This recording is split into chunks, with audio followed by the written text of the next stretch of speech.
You can't even afford a salad here, sweetie. Why don't you just order water and watch us eat? My sister Vanessa said that, out loud, in front of everyone at Marcello's, the most expensive Italian restaurant in the city. Her fiancé Derek smirked. Her two best friends giggled behind their wine glasses. And me? I just sat there, frozen, with my cheap Target purse on my lap and my thrift store blazer suddenly feeling like it was made of paper. This was supposed to be a celebration dinner. Vanessa's engagement. She'd texted me 3 days ago, family dinner Friday. Be there, love you. I thought she meant it. I thought maybe, just maybe after years of her treating me like I was invisible, we were finally going to be close again. Like when we were kids, before she went to Yale, before she started making 6 figures at her finance job, before I became the embarrassing little sister who worked at a call center and still lived in a studio apartment with a roommate. I should have known better. The waiter had just placed the menus down, those heavy leather-bound ones with no prices listed. You know the kind that screams, if you have to ask, you can't afford it. I was scanning it, trying to find something under $30, when Vanessa leaned over and whispered loud enough for the whole table to hear. Seriously, Emma, if you're struggling, just say so. I'll order you an appetizer or something. My face burned. Derek snorted into his whiskey. One of her friends, Madison, tilted her head like I was a sad puppy. Aw, that's so sweet of you, Vanessa. You're always taking care of everyone. I wanted to disappear. I wanted to melt into the floor. But instead I smiled. That tight, painful smile you give when you're trying not to cry in public. I'm fine, I said quietly. I can pay for myself. Vanessa laughed. Actually laughed. With what, Emma? Your credit card that's probably maxed out? She turned to Derek. She still owes me $200 from last Christmas. That wasn't true. I'd paid her back in January, but she never acknowledged it. She never acknowledged anything I did. The waiter returned. Everyone ordered. Vanessa got the lobster risotto. Derek got the porterhouse steak. Her friends ordered pasta dishes with names I couldn't pronounce. Then he turned to me. And for you, miss? I opened my mouth. Nothing came out. Vanessa jumped in. She'll just have water. Maybe some bread if you're feeling generous. She winked at the waiter like it was a joke, like I was the punchline. The waiter looked uncomfortable. I looked down. And then Vanessa said the thing that changed everything. Honestly, Emma, I don't even know why you came tonight.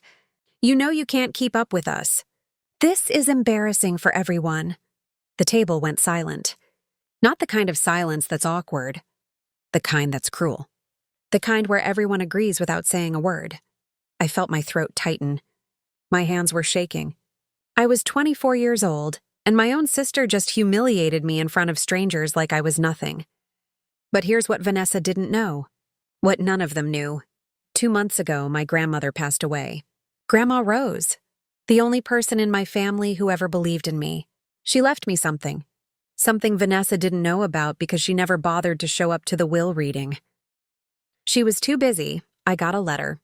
And a key. And a safety deposit box number. Inside that box was $73,000 in cash. I hadn't touched it yet. I was saving it. Being smart. But sitting there, watching my sister smirk at me like I was trash, I made a decision. I stood up. Slowly, everyone looked at me. Vanessa rolled her eyes. Oh, are you leaving? Good, more room for... Order whatever you want, I said calmly. All of you. Drinks, desserts, everything. It's on me. Vanessa blinked. Derek stopped mid-sip. Madison's fork hovered in the air, and I smiled. A real smile this time. But first, I need to make a quick stop at my car. I walked out of that restaurant with my head high, even though my legs felt like jelly. My heart was pounding so hard I thought everyone could hear it. The valet looked at me confused when I asked for my keys, probably wondering why the girl who looked like she couldn't afford parking was eating at Marcello's in the first place. My car was parked 2 blocks away. I didn't have valet money, obviously, or at least that's what they all assumed. I speed-walked down the street in my worn-out flats, my breath coming out in cold puffs in the October air. My phone buzzed. A text from Vanessa. Don't be dramatic. Just come back and apologize. Apologize. For what? For existing? For not being her? I didn't respond. I got to my car, a beat-up Honda Civic that was older than my last relationship, and popped the trunk. Underneath the spare tire, wrapped in a canvas bag, was the envelope. The one from Grandma Rose's safety deposit box. I'd been carrying $5,000 in cash with me everywhere, just in case. Just in case of what, I didn't know. But I guess I knew now. I pulled out the stack of bills. $50, $100 bills. Crisp. Real. The kind of money Vanessa threw around without thinking, but the kind I'd never held in my hands until 2 months ago. I counted out 40 of them. $4,000. More than enough. Then I walked back. Slower this time. Calmer. Because I knew something they didn't. I wasn't the broke little sister anymore. I was the one holding all the cards. And I was about to flip the table. When I walked back into Marcello's, Vanessa was mid-story, probably talking about her promotion or her new Lexus or whatever else she used to make herself feel superior. She stopped when she saw me. Her eyes narrowed. That was fast. Did you go cry in your car? Derek laughed. So did Madison. The other friend, Taylor, at least had the decency to look uncomfortable. I sat down, placed my purse on the table, and smiled. No, I went to get this. I pulled out the stack of cash and set it down, right in the center of the table, between the bread basket and Vanessa's wine glass. The entire table went silent. Not just our table. The tables around us. People were staring. Vanessa's face went from smug to confused to something I'd never seen before. Fear? Shock? I couldn't tell. But it felt good. What the hell is that? Derek said, leaning forward. Cash, I said simply. $4,000. Should cover dinner, drinks, dessert, tip, and then some. Vanessa's mouth opened. Closed. Opened again. Where did you get that? Does it matter? I picked up the menu. I'll have the lobster risotto. Actually, make it 2 orders. And a bottle of your most expensive wine. What was it you got last time, Vanessa? The Chateau something?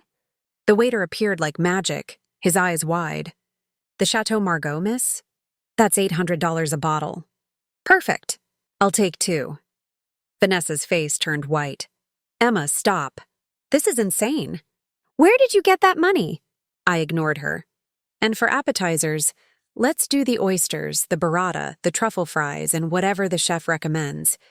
Actually, bring one of everything on the appetizer menu. Madison was staring at the cash like it might bite her. Taylor had her phone out, probably texting someone. Derek looked like he'd just watched his reality crack in half. And Vanessa? Vanessa looked like she was about to explode. Answer me, Emma. She slammed her hand on the table. Glasses rattled. People turned. Did you steal this? Are you in trouble?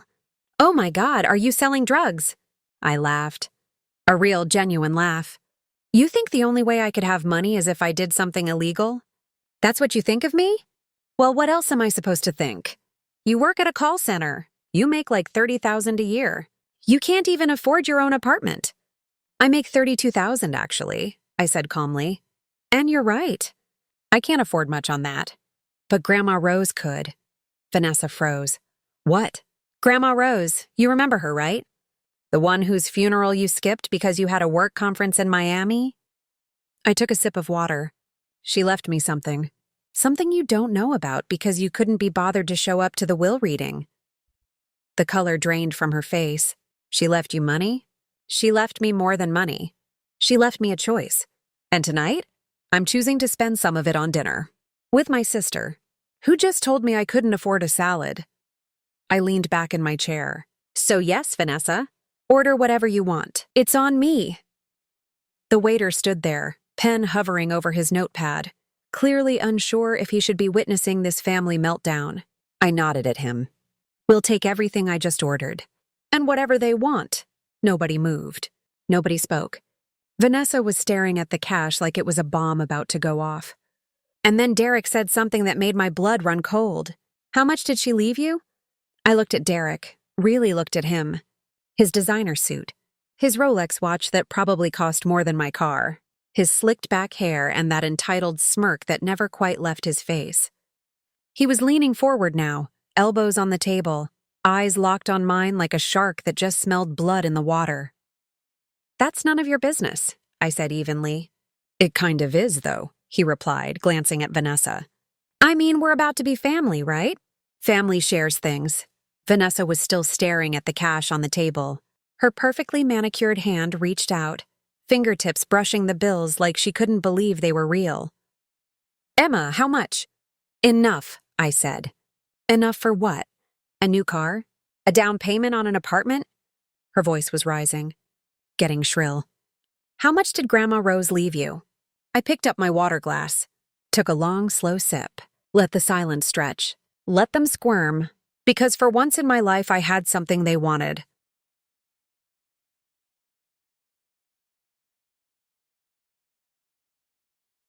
For once I wasn't the one begging for scraps. "She left me enough to not worry about dinner," I finally said. Madison spoke up for the first time, her voice fake sweet. "I think what Vanessa means is, it's just surprising. Your grandmother must have really loved you." The implication was clear. More than she loved Vanessa. Vanessa's jaw clenched. She loved both of us equally. "Then why didn't you get anything?" The words came out before I could stop them. Cold, sharp, true. The table went dead silent. Taylor's eyes went wide. Derek sat back, suddenly very interested. "And Vanessa?" Vanessa looked like I'd just slapped her across the face. "What did you just say to me?" "You heard me." I was surprised by how steady my voice was, how calm I felt, like something inside me had finally broken free. "Grandma Rose left me her money, not you. Not both of us, just me. Have you ever asked yourself why?" "Because you manipulated her." Vanessa's voice cracked. People at nearby tables were definitely watching now. "You were always over there, playing the victim, making her feel sorry for you. While I was building a career, building a life, you were—" "I was visiting her," I interrupted. "Every Sunday. For 3 years. While you were too busy, too important." "Do you even know what her favorite flower was?" Vanessa's mouth opened. Nothing came out. "Gardenias," I said softly. She loved gardenias. I brought them every week. She'd make tea, and we'd sit on her porch, and she'd tell me stories about when she was young. About when she came to this country with nothing. About how she built everything from the ground up. "I knew her favorite flower," Vanessa snapped. "I was busy, Emma. I had a life!" I couldn't just drop everything to drink tea and gossip. She didn't want gossip. She wanted family. She wanted someone who cared. I felt tears prickling at my eyes, but forced them back. She wanted someone who showed up. Derek cleared his throat. "Okay, this is getting heavy. How much are we talking here? Ballpark?" I turned to him slowly. "Excuse me?" "The inheritance." "Rough number. Are we talking 10 grand? 20, 50? He was doing mental math, I could see it. Calculating, planning. "Because Vanessa and I are looking at investment properties, and if you wanted to go in on something together, as a family, we could—" "No." The word came out harder than I intended. Derek blinked. Vanessa stared at me like I'd just spoken a foreign language. "What do you mean, no?" Vanessa said. "I mean no. I'm not investing in anything with you. I'm not loaning you money. I'm not even going to tell you how much it is." I looked directly at my sister, because it's mine. "Grandma Rose left it to me, not you. And there's a reason for that."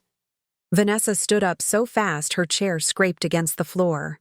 Everyone in the restaurant was watching now. The hostess, the other diners. Even the busboys had stopped clearing tables. "You selfish little bitch!"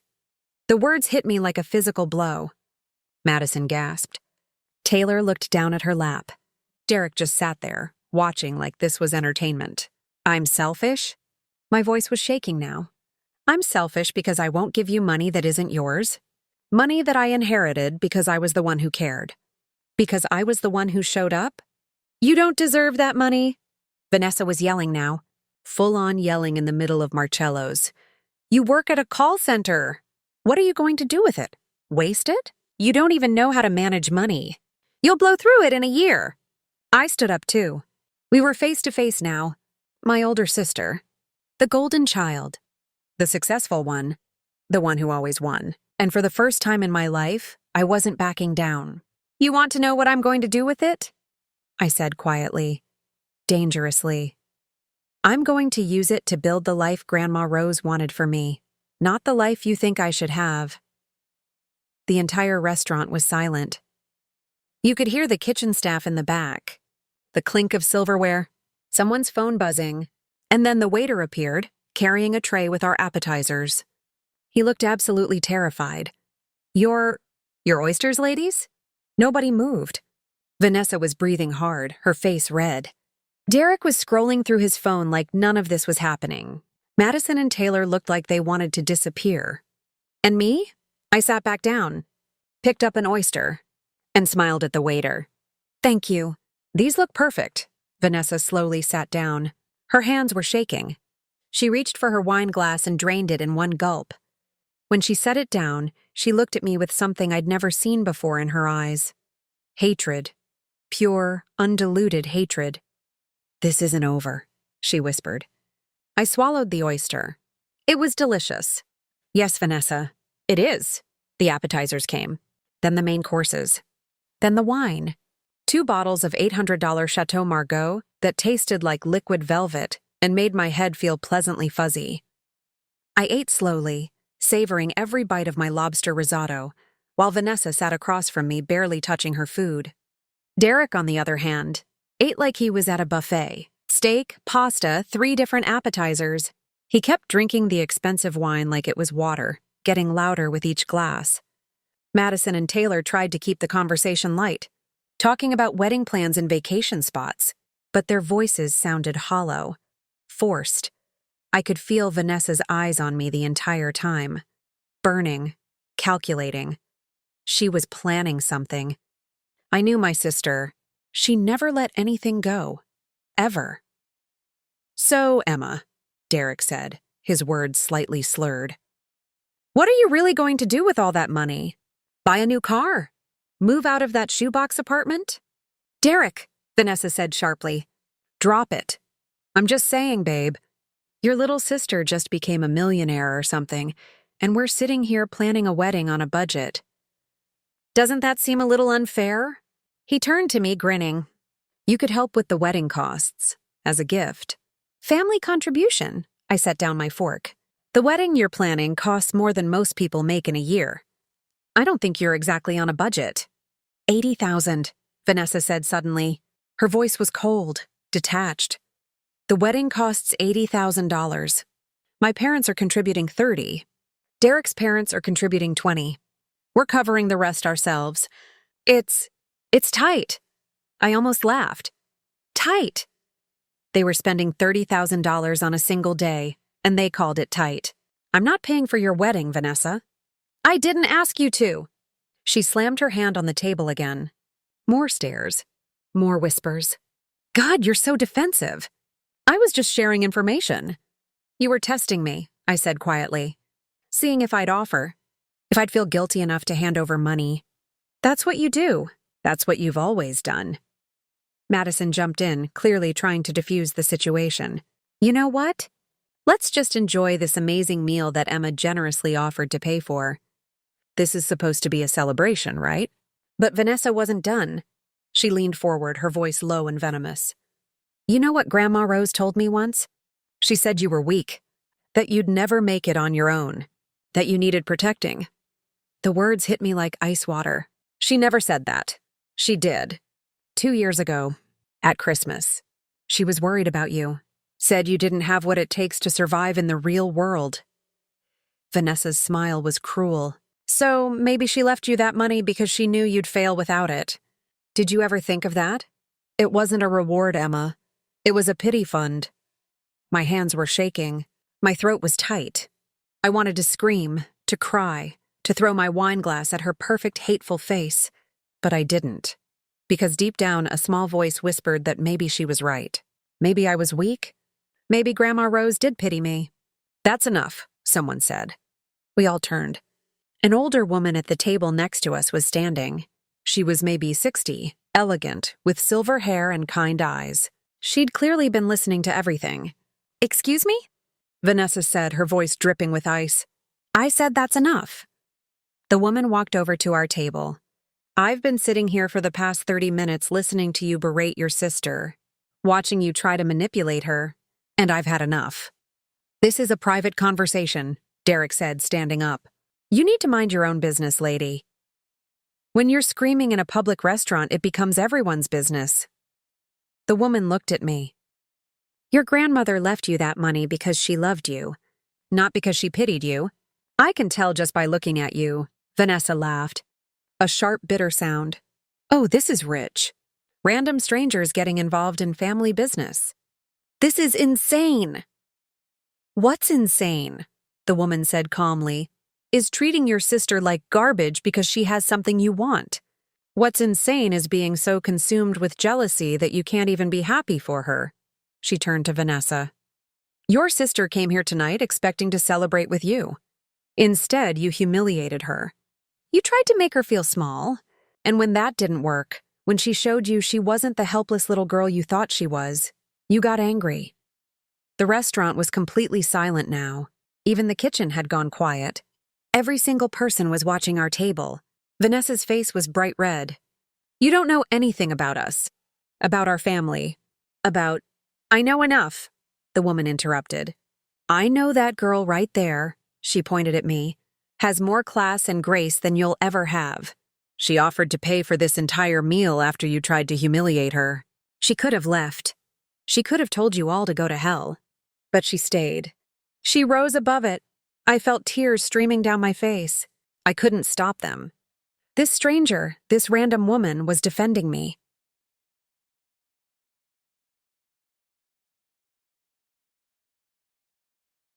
When my own sister wouldn't.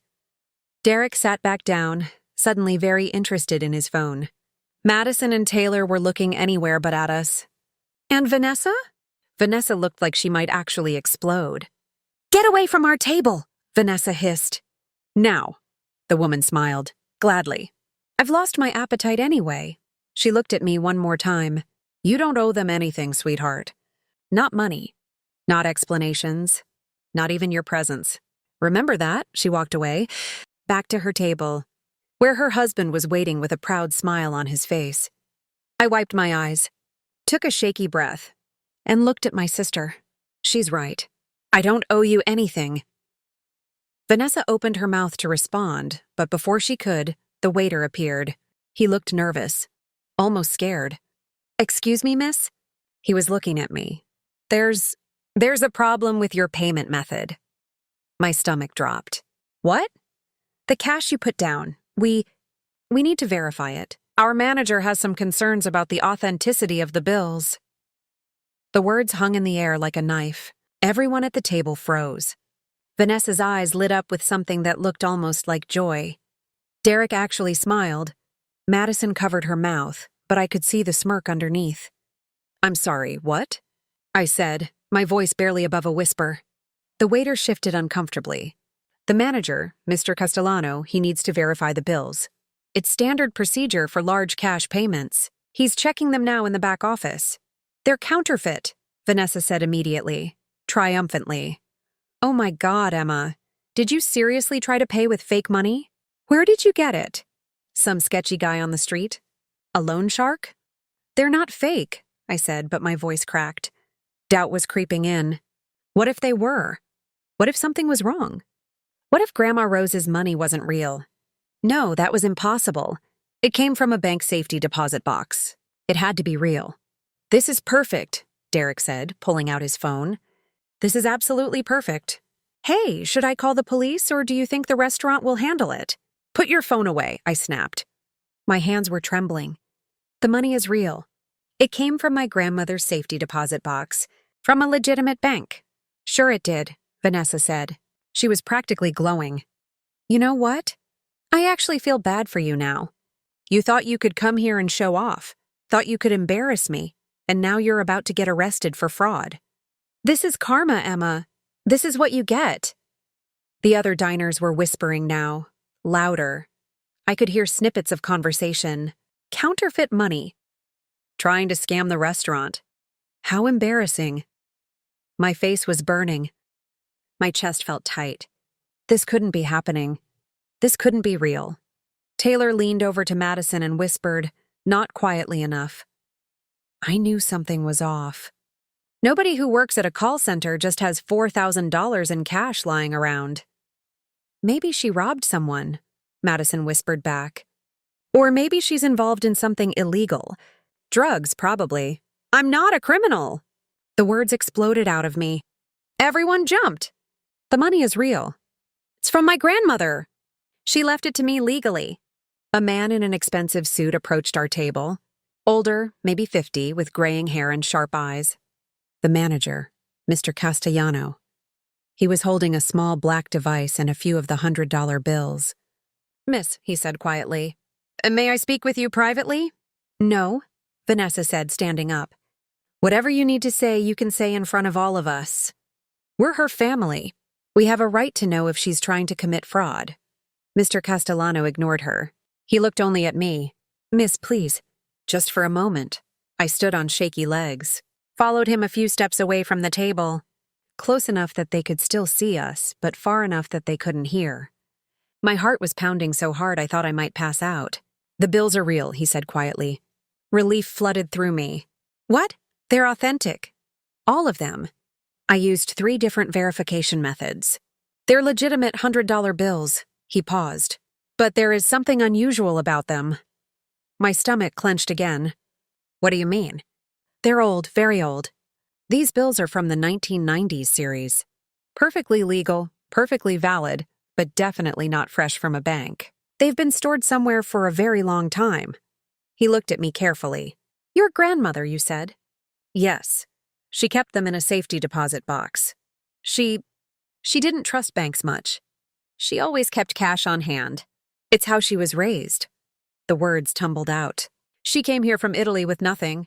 She saved every penny. He held up a hand, smiling slightly. You don't need to explain. I believe you. My own grandmother was the same way. Depression-era mentality. They never fully trusted the financial system. He handed the bills back to me. Your money is good. I apologize for the delay. It's just rare to see this much cash anymore, especially bills this old. I could have cried. Could have hugged him. Thank you. Thank you so much. However, he said, his voice dropping lower, I feel obligated to tell you something. I've been in this business for 30 years. I've seen a lot of family dynamics play out in this restaurant. And what I've seen tonight at your table.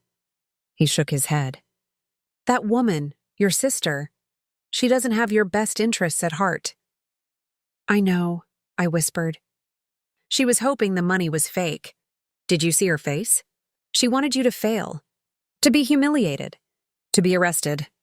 His eyes were kind but firm. People like that don't change. They don't suddenly become supportive or loving. Whatever money you have, whatever your grandmother left you, protect it. Don't let them anywhere near it. I nodded, unable to speak. He patted my shoulder gently and walked back toward the kitchen. I returned to the table, holding the cash. Everyone was staring at me. Vanessa's face had gone from triumphant to confused to angry in the span of seconds. Well, she demanded. What did he say? I sat down, placed the cash back on the table, and smiled. The money is real, all of it. Authentic $100 bills. He apologized for the inconvenience. You could hear a pin drop. Vanessa's mouth opened and closed like a fish. Derek's smirk vanished. Madison and Taylor suddenly became very interested in their dessert menus. That's impossible, Vanessa finally said. He's lying. He has to be lying. Why would he lie?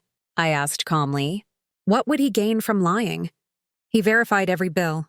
They're real, Vanessa. Just like I said they were. Just like everything I've been telling you is real. She stood up abruptly. I need to use the bathroom. She walked away, her heels clicking sharply against the marble floor. Madison immediately stood up. I'll go with her. They disappeared together toward the restrooms. Derek and Taylor sat in awkward silence. Derek was drinking again, finishing off the last of the expensive wine. Taylor was texting someone, probably giving them a play-by-play of the disaster unfolding at this table. I sat there feeling strangely calm, strangely powerful. The money was real. I was real. Everything Vanessa had tried to use against me had failed. And then my phone buzzed. A text from an unknown number. You don't know what you're doing. That money should have been split between you both. Your grandmother wasn't in her right mind when she changed her will. We can contest this. We will contest this. I looked up. Derek was watching me, his phone in his hand. He smiled, a cold, calculated smile. You might want to check your messages. I stared at the text message. Read it again. Then looked at Derek, really looked at him. This man who was about to marry my sister. This man I barely knew. This stranger who thought he had any right to my grandmother's money. Did you just threaten me? I asked quietly. Threaten? No. He leaned back in his chair, swirling the last of his wine. I'm just informing you of reality. Vanessa told me all about your grandmother, about how confused she was at the end, how she kept forgetting things, mixing up names. Classic signs of dementia. She didn't have dementia. Are you sure? Because from what I understand, she changed her will just 3 months before she died. Cut Vanessa out completely. Left everything to you. He tilted his head. That seems suspicious, doesn't it? Like maybe someone was whispering in an old woman's ear, taking advantage of her deteriorating mental state. My blood ran cold. I didn't manipulate her. I'm not saying you did. I'm just saying that's how it's going to look to a judge, especially when we bring in medical records, testimony from her doctors, proof that she wasn't competent to make those decisions. He smiled. Vanessa has rights. She's the older daughter. She deserves half of that inheritance, and we're going to make sure she gets it. Taylor was staring at her phone, pretending not to listen, but I could see her hands shaking. She was uncomfortable. Good, she should be. You can't do that, I said. The will was legal. It was witnessed, notarized. My grandmother was evaluated by her doctor 2 weeks before she signed it. She was completely sound of mind. Was she? Derek pulled out his phone, started scrolling. Because I've been doing some research. Did you know that if we can prove undue influence, we can challenge any will? Doesn't matter if it was notarized. Doesn't matter if she had a medical evaluation. All we need to prove is that you pressured her, isolated her, made her dependent on you. He looked up. And you did, didn't you? You were there every Sunday. Just you. Never both of you. You made sure Vanessa stayed away. Vanessa stayed away on her own. She was too busy, too important. That's not how we'll tell it. His voice was ice. We'll say you deliberately drove a wedge between them.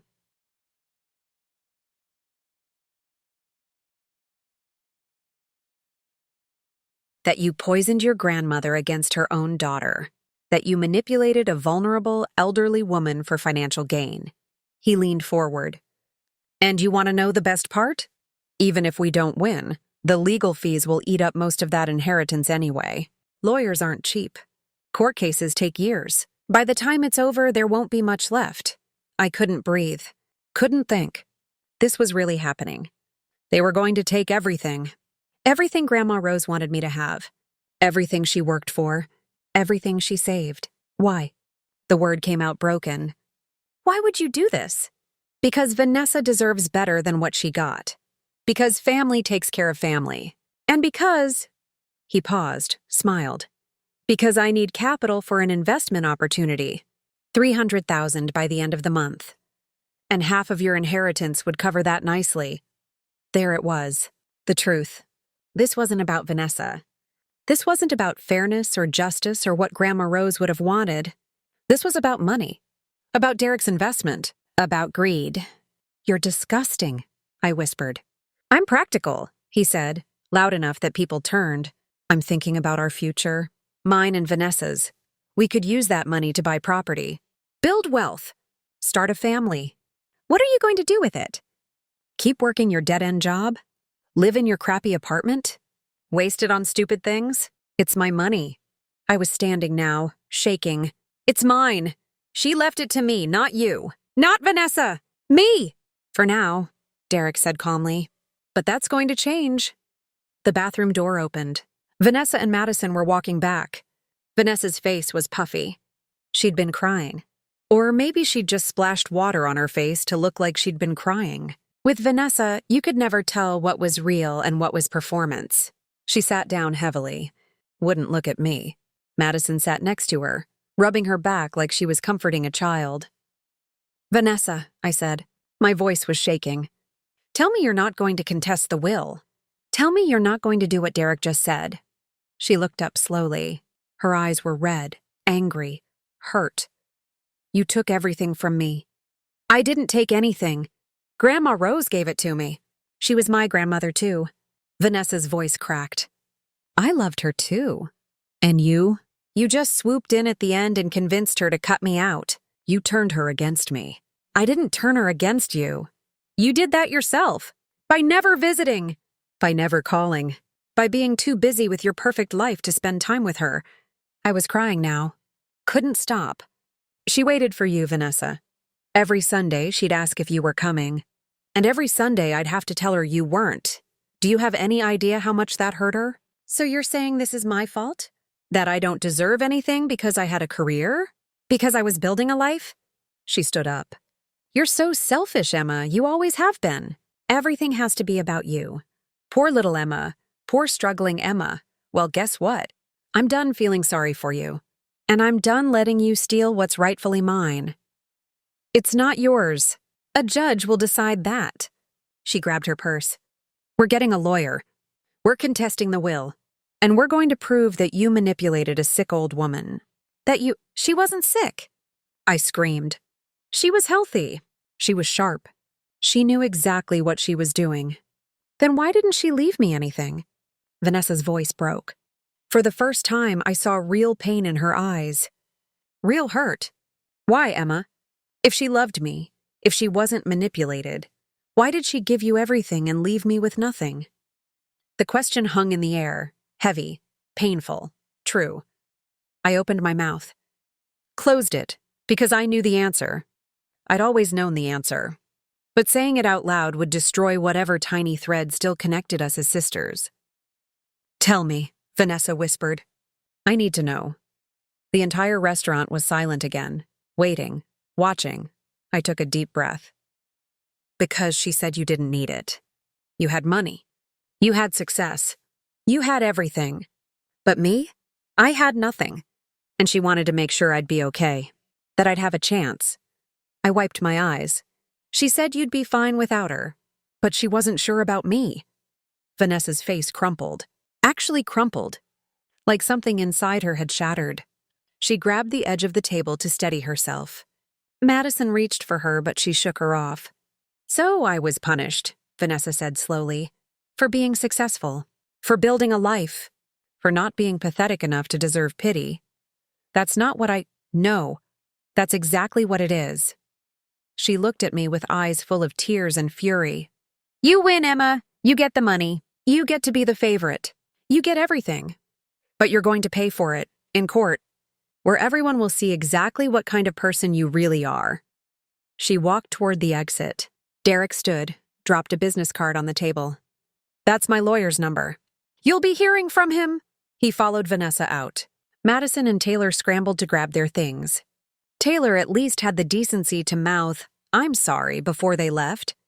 And then I was alone, sitting at a table covered with expensive food that no one had eaten, surrounded by strangers who'd witnessed my family fall apart, with $4,000 in cash that suddenly felt like a curse instead of a gift.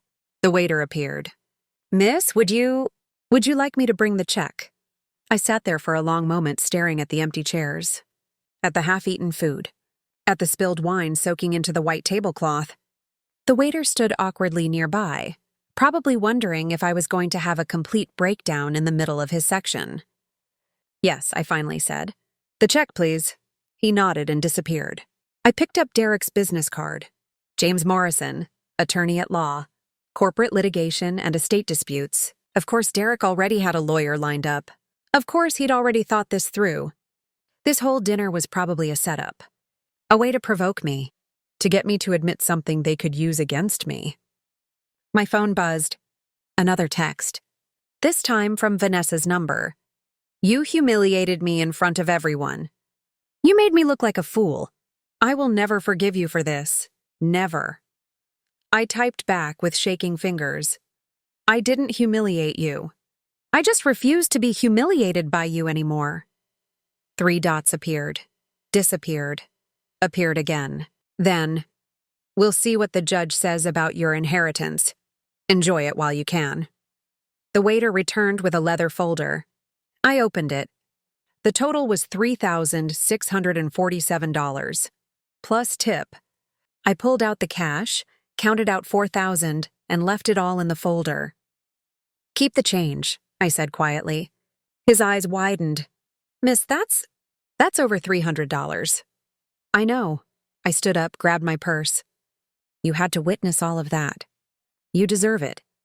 Thank you, he said softly. And for what it's worth, your sister was wrong. About everything. I nodded, not trusting myself to speak, and walked out of the restaurant. The valet was surprised when I said I didn't have a ticket, that I'd parked on the street. He looked at me differently then, like I'd confirmed something he'd suspected, that I didn't belong here, that I was pretending to be something I wasn't. Maybe he was right. I walked back to my car in the cold October night, my feet aching in my cheap flats. The city was alive around me, people laughing in bars, couples walking hand in hand, normal people having normal Friday nights, not people whose families had just imploded over money. I got to my car and sat in the driver's seat without starting it.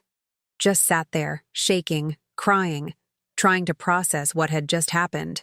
My phone wouldn't stop buzzing. Messages from numbers I didn't recognize. Probably Vanessa's friends. People who'd heard the story. People who wanted to weigh in on family drama that had nothing to do with them. I turned off my phone, started the car, and drove. I didn't go home. I couldn't face my tiny apartment, my roommate who'd ask questions I didn't want to answer. Instead, I drove to the cemetery, to Grandma Rose's grave. It was late, almost 10 p.m., but the gates were still open. I parked and walked through the rows of headstones until I found hers. Rosemarie Bennett, beloved mother and grandmother, 1943 to 2025. I sat down in the grass in front of her headstone. Ruined my work pants. Didn't care. I'm sorry, I whispered. I'm so sorry, Grandma. I tried to do this right. I tried to just have dinner with her, to be normal. But she hates me now. She's going to take you to court. She's going to say I manipulated you, that you weren't in your right mind, that I stole from her. The wind rustled through the trees, cold, empty. Was I wrong? My voice cracked. Should you have split it? Should you have given her half? Maybe she's right. Maybe I don't deserve all of it. Maybe you deserve every penny. I spun around. The woman from the restaurant was standing a few feet away. The one who'd defended me. She had a bouquet of flowers in her hands. White roses. What are you doing here? I asked, wiping my face. Same thing you are, I imagine. Visiting someone I loved. She walked past me to a grave 3 rows over, knelt down, placed the flowers gently on the grass. My husband. He passed 6 months ago. I'm sorry, I said. So am I. She stood, brushed off her knees, and walked over to me.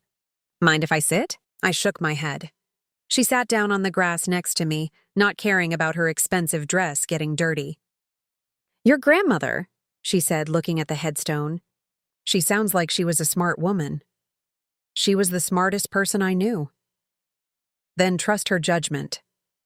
If she left you that money, she had a reason. A good reason. The woman looked at me.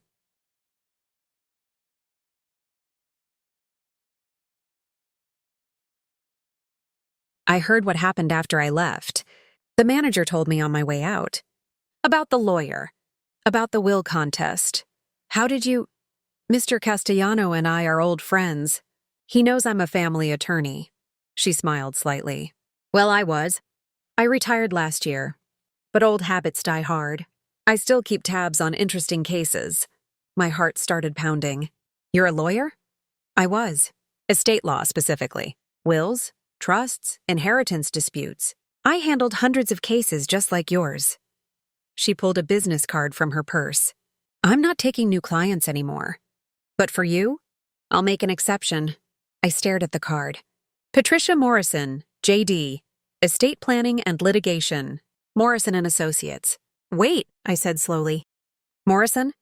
Like Derek's lawyer? James Morrison? Her face darkened. That's my son. And trust me when I say I'm not proud of that fact right now. she sighed. I overheard him on the phone in the restaurant parking lot, bragging to someone about how he was going to bleed the little sister dry in court fees. How it was an easy payday.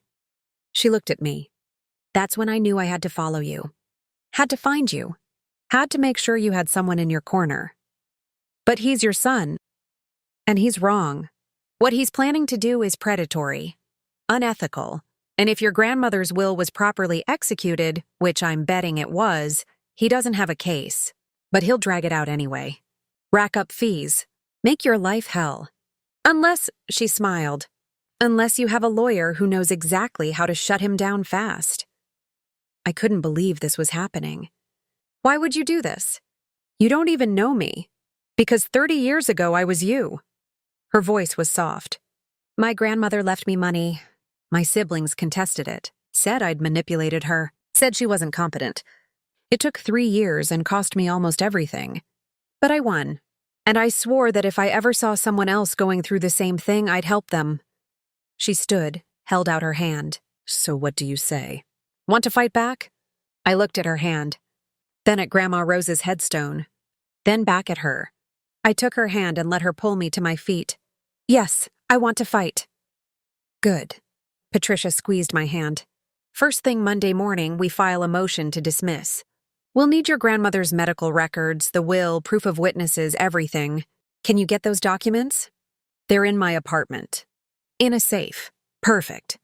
Bring them to my office, 9 a.m., she paused. And Emma? Stop apologizing for having what's yours. Your sister made her choices. She chose her career over her grandmother.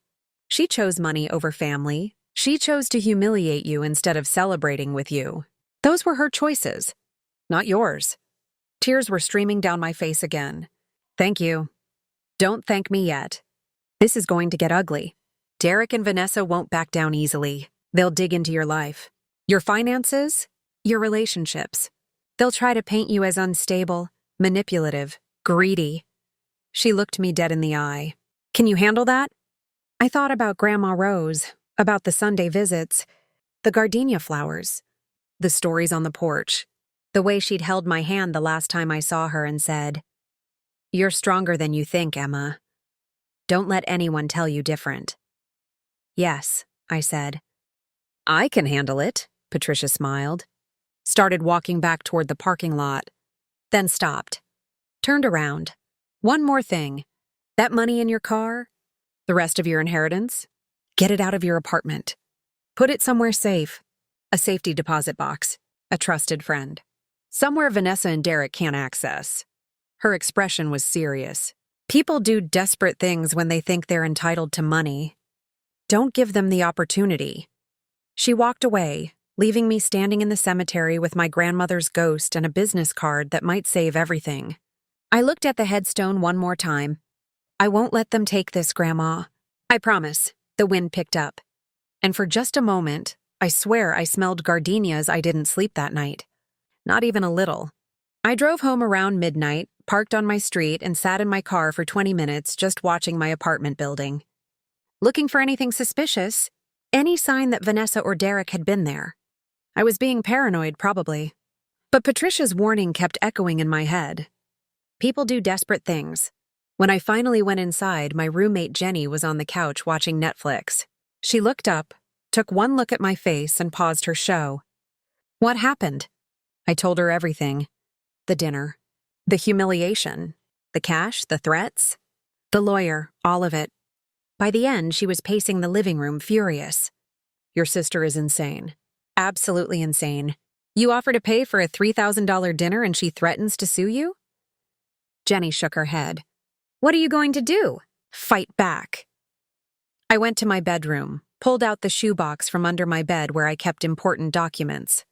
Inside was the letter from Grandma Rose's lawyer, the will, the death certificate, the safety deposit box key, and the rest of the cash. $69,000 in neat stacks of hundreds. All old bills, all real. Jenny appeared in the doorway. Her eyes went wide. Holy shit. That's really it? That's it. I started putting everything back in the box. I need to move it. Somewhere safe. Patricia said, "Who's Patricia?" The lawyer. The one who's going to help me. I looked at Jenny. Can I trust you? Of course you can trust me. Emma, we've been roommates for 2 years. You're like my sister. My actual sister, not the psycho version you're dealing with. She sat on my bed. What do you need? I need to hide this. Just for the weekend. Until I can get to a bank Monday and get a new safety deposit box. I clutched the shoebox. If Vanessa shows up here, if she tries to get in, I need you to— I won't let her in. I'll tell her you moved. I'll tell her I don't know where you are. I'll tell her to go to hell. Jenny stood up. But you're not staying here tonight. You're going to my parents' lake house. What? They're in Florida for the month. The house is empty. It's 2 hours away. Nobody knows about it except family. She grabbed her keys. Pack a bag. We're leaving now. Jenny, I can't ask you to. You're not asking. I'm telling.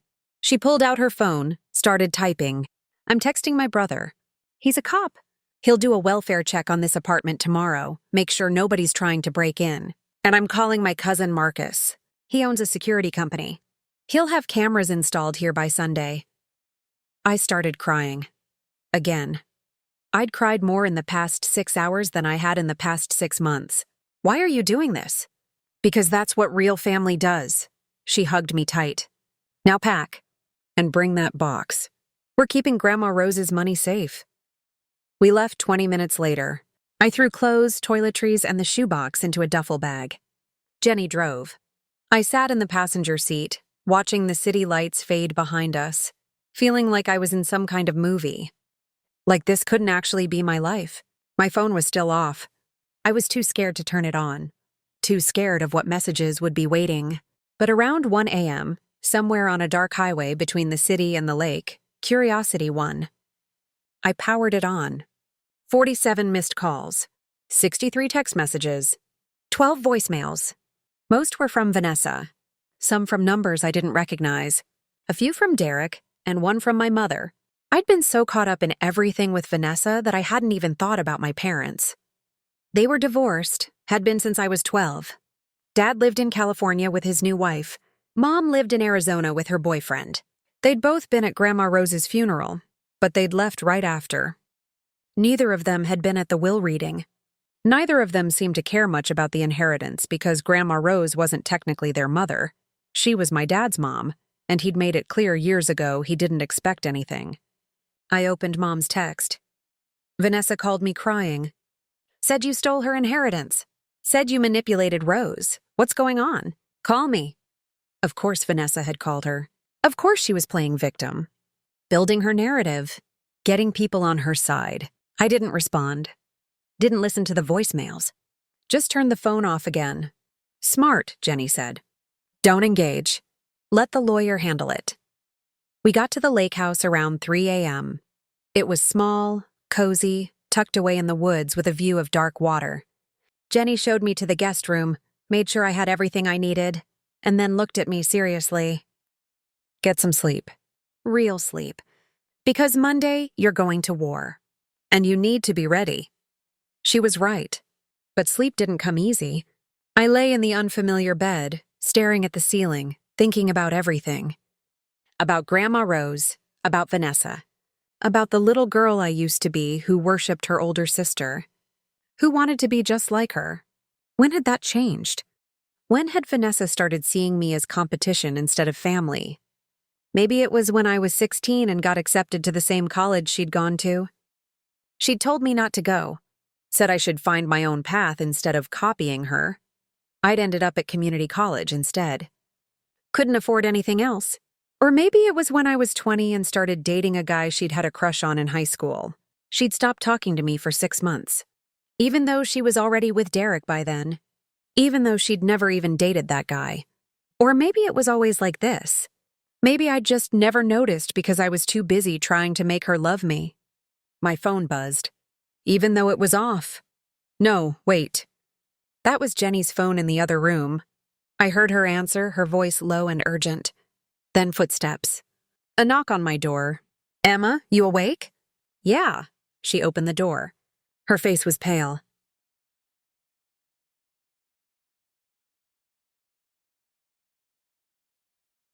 That was my brother. The cop. He just drove by your apartment. My stomach dropped. What happened? Someone tried to break in, jimmied the lock on the back door. Didn't get in because our downstairs neighbor heard the noise and scared them off. But Emma, she paused. They left something, a note. What did it say? Jenny handed me her phone. Her brother had sent a photo, a piece of paper taped to the door, written in all caps. The money isn't yours. Give it back or we'll take it. I felt sick, actually sick. Ran to the bathroom and threw up. Everything from dinner, all that expensive food, all that expensive wine. Gone. Jenny rubbed my back. We're calling the police, filing a report. This is harassment. This is threatening. This is... We don't know it was them, I said weakly. Who else would it be? Emma, your sister, and her fiancé just threatened you in a restaurant in front of witnesses. Now someone tries to break into your apartment the same night? She helped me up. This is serious. This is criminal. She was right. I knew she was right. But part of me still couldn't believe it. Couldn't believe Vanessa would actually do something like this. Would actually try to steal from me. To threaten me. But then I remembered her face in the restaurant. The hatred in her eyes. The venom in her voice. And I knew she was capable of anything. Call Patricia, I said. Now, I don't care that it's 3 a.m. She needs to know. Jenny nodded and went to get my phone. While she made the call, I splashed water on my face and stared at myself in the mirror. I looked exhausted, broken, scared. But underneath all that, I saw something else. Something I hadn't seen in a long time. Anger. Pure, burning, righteous anger. Vanessa wanted a war? Fine, she'd get one. But she was going to learn something Grandma Rose had tried to teach her years ago. Something she'd never bothered to listen to. The quiet ones are always stronger than they look. Patricia answered on the second ring. Her voice was alert, not groggy, like she'd been expecting the call. Tell me everything. I did. The attempted break-in, the note, the threat. When I finished, there was a long silence on the other end. This changes things, she finally said. This is no longer just a will contest. This is criminal intimidation, possibly attempted burglary. We need to document everything. Photos, police reports, witness statements, all of it. But we don't know for sure it was them, I said, even though I knew. Deep down, I knew. Doesn't matter. The timing is too convenient. Your sister threatens you at dinner, someone tries. To break into your apartment the same night? Any judge will see the connection. I could hear her moving around, papers rustling. I'm calling in a favor. A friend of mine is a criminal defense attorney. She'll handle the police report, make sure everything is documented properly. And Emma? Yes? Don't go back to that apartment. Not until we have security in place. Not until we know you're safe. Her voice softened. I know this is scary. I know it feels like your whole world is falling apart. But you're doing the right thing. You're protecting what's yours. After we hung up, Jenny and I sat in the living room drinking tea neither of us wanted. Dawn was breaking outside, pink and orange light spilling across the lake. It should have been beautiful. Instead, it felt ominous, like the calm before something terrible. I can't believe this is my life, I whispered. 3 days ago, I was worried about making rent. Now I'm hiding in a lake house because my sister might be trying to rob me. Not might be, is. Jenny set down her mug. Emma, you need to accept what's happening here. Vanessa isn't going to stop. She thinks that money is hers. She's convinced herself you stole it. And people like that, people who feel entitled to something, they don't give up. She was right. I knew she was right. But accepting it meant accepting that my sister, the person I'd looked up to my entire life, was willing to destroy me over money. My phone rang. Patricia again. The police are at your apartment. They want a statement. Can you do a video call? For the next hour, I talked to 2 detectives, gave them my statement, told them about the dinner, about Derek's threats, about the lawyer. They listened, took notes, asked questions. One of them, a woman in her 40s with kind eyes, told me she'd seen cases like this before. Family and money bring out the worst in people, she said. But you're doing everything right. Document everything. Keep records. Don't communicate with them directly. Let the lawyers handle it. After the call ended, I felt hollow, empty, like someone had scooped out my insides and left me as just a shell. I went back to the guest room, climbed into bed fully clothed, and finally fell asleep. I woke up to voices, multiple voices, male voices. I shot up, heart pounding, until I recognized one of them. Jenny's brother Mike, the cop, and another man I didn't know. I stumbled out of the bedroom. Mike was in the living room with a black man in his 30s, fit, wearing tactical gear. Jenny was making coffee. Emma, this is Marcus, my cousin, the one I told you about. Jenny handed me a mug. He's here to help. Marcus stood, shook my hand. His grip was firm, confident. Ms. Bennett, Jenny told me about your situation. I run a private security firm. We do protection details, home security, surveillance. I'm here to make sure you stay safe. I can't afford— You're not paying, Mike interrupted. Family takes care of family, and Jenny considers you family, which means so do we. I wanted to cry again, but I was so tired of crying. So instead, I just nodded. Thank you. Marcus pulled out a tablet, showed me photos of my apartment building. We've installed cameras at all entry points: front door, back door, fire escape. If anyone approaches your apartment, we'll know. We've also changed your locks, new deadbolts, reinforced strike plates. No one's getting in without a key. What about Vanessa? She has a key, from years ago when she helped me move in. Already thought of that. We changed the main lock and added a smart lock. You control it from your phone. Even if she has the old key, it won't work. Mike sat down across from me. Emma, I need to ask you something. Do you think your sister is actually dangerous? Like, physically dangerous? I thought about it. Really thought about it. I don't know. A week ago, I would have said no. But now, I don't know what she's capable of. Then we treat her as a potential threat. You don't go anywhere alone. You don't meet with her without witnesses. And you definitely don't let her anywhere near that money. He looked at Marcus. You thinking what I'm thinking? Armed security at the lawyer's office Monday, Marcus said, just in case she shows up and things get heated. This is insane! I stood up, started pacing. This is my sister, my family. How did we get here? How did it come to this? Jenny came over, put her hands on my shoulders. It came to this because Vanessa showed you who she really is.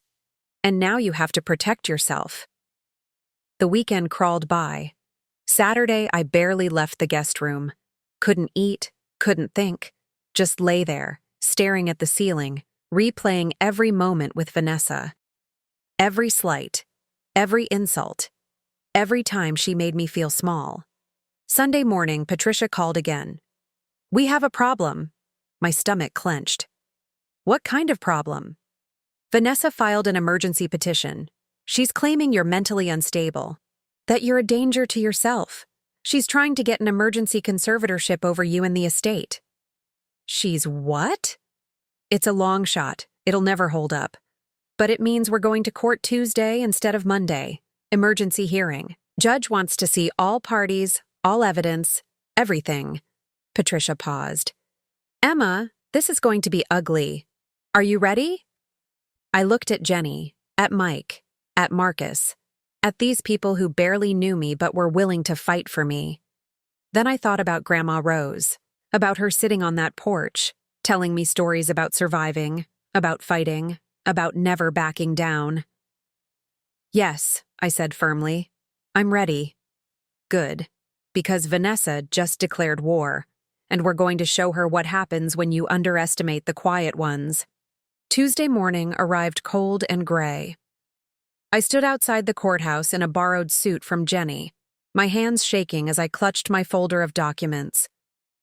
Patricia stood beside me, calm and professional in her Navy power suit.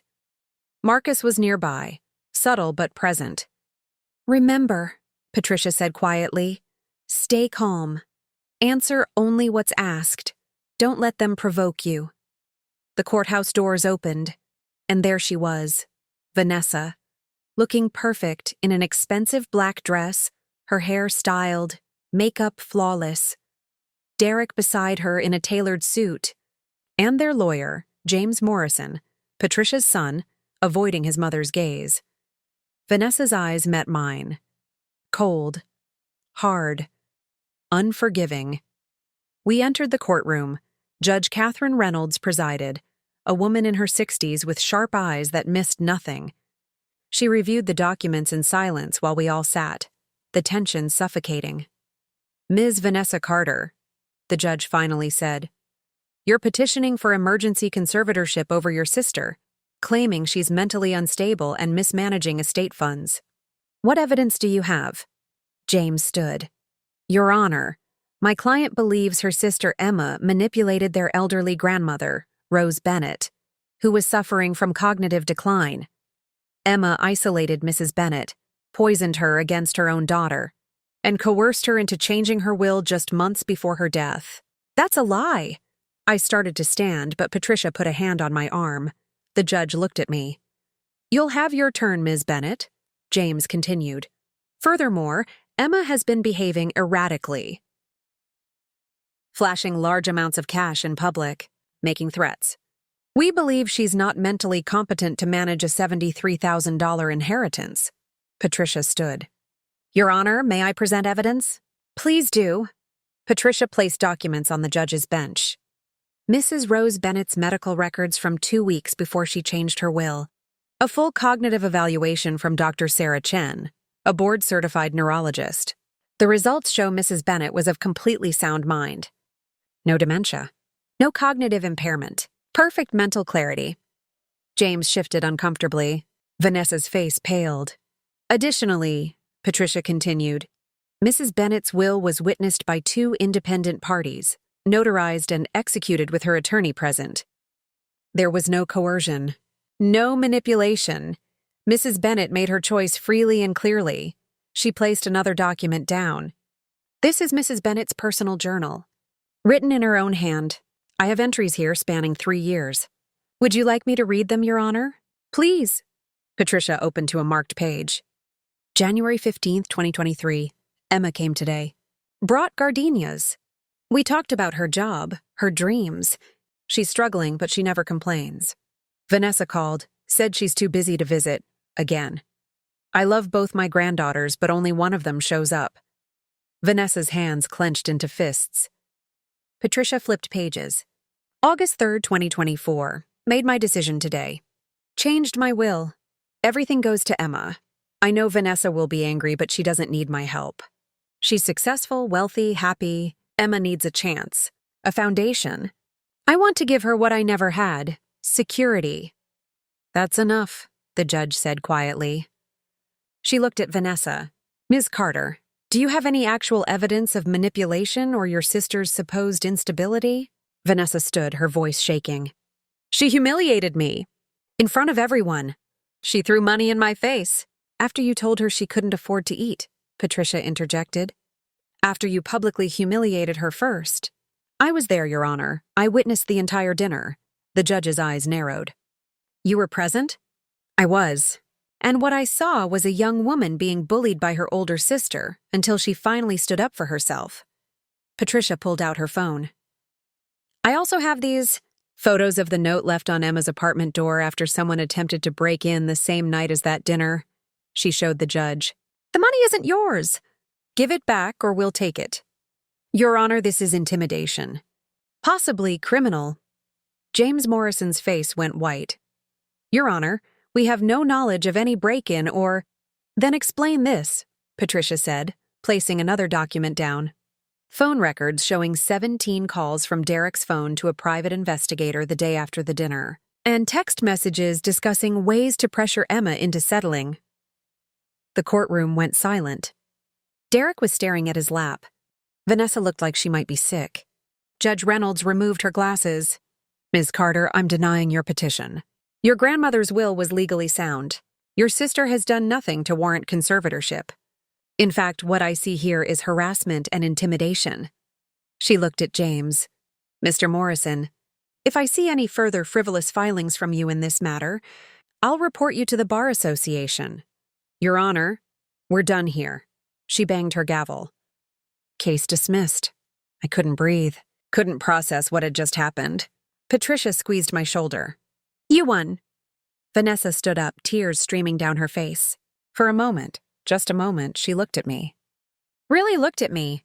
And I saw it. Not hatred. Not anger. Grief. Loss. The realization that she'd destroyed whatever remained of our relationship over money she was never entitled to. "Vanessa," I said softly. She turned away. Walked out of the courtroom without a word. Derek followed. James gathered his papers in silence. Patricia and I walked out into the sunlight. "It's over," she said. "They can't contest the will now. The money is legally yours." I should have felt relieved, victorious. Instead, I just felt empty. That night, I returned to my apartment. The new locks, the cameras, the security. I opened the safe, looked at Grandma Rose's money, and finally understood what she'd been trying to teach me. It wasn't about the money. It was never about the money. It was about knowing my worth. About standing up. About refusing to be small. I pulled out my phone. Typed a message to Vanessa. "I loved you. I always loved you. I'm sorry it came to this." She never responded. And that was okay, because I'd finally learned the hardest lesson of all. Sometimes the people who are supposed to love you the most are the ones who hurt you the worst. And sometimes the bravest thing you can do is walk away.